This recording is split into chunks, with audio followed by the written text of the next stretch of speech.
Welcome to a 19th century classic. It's brother versus brother, with Paul Morphy unleashing the fiery Evans Gambit.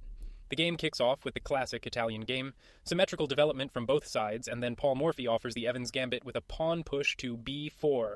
Black accepts the gambit. The bishop takes the pawn, retreats after a nudge, and white immediately strikes in the center, pushing the pawn to d4, and black captures on d4.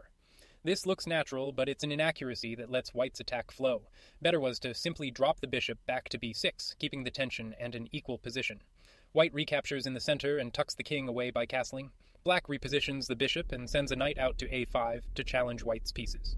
Black pushes the pawn to d5, but this is a serious misstep. It opens up the position exactly how white wants. The much safer move was developing the knight to e7, keeping the structure solid. And of course, white is happy to oblige, immediately capturing the pawn on d5 and prying open the center. Black recaptures with the queen, taking on d5. This brings the queen into the action, but it's a major error that exposes the king.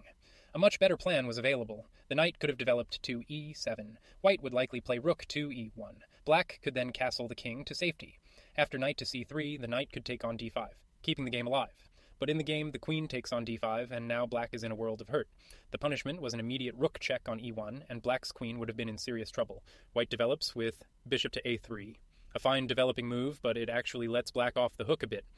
The killer continuation was an immediate rook check on e1, which would have been devastating. Given a reprieve, black plays bishop to e6 to block the diagonal. It's a solid move, but not the most challenging one. A much more disruptive idea was on the table. The bishop could have pinned the knight by going to g4. White's queen would check on e1, forcing the king to step out to d8.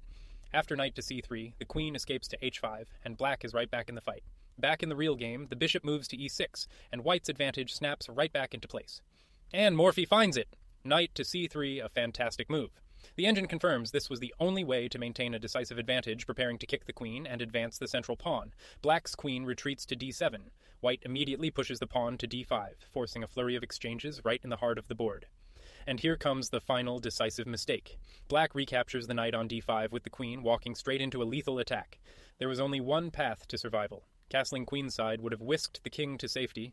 White would trade a knight for the bishop on b6 with check. After the pawn recaptures, the knight jumps to e5, and with queen to e6, black is still fighting. But in the actual game, the queen takes on d5, and this is completely losing. White can now unleash a crushing attack, starting with a bishop check to b5. White goes for the kill, but misses the most precise continuation. A much faster and more brutal win was on the board. The bishop checks on b5. The c-pawn is forced to block. The queen takes the opposing queen on d5. The bishop moves to d8, and queen to e5 delivers a decisive check. Instead of that, white plays rook to e1 with check. It's still completely winning, but it wasn't the absolute sharpest way to end the game.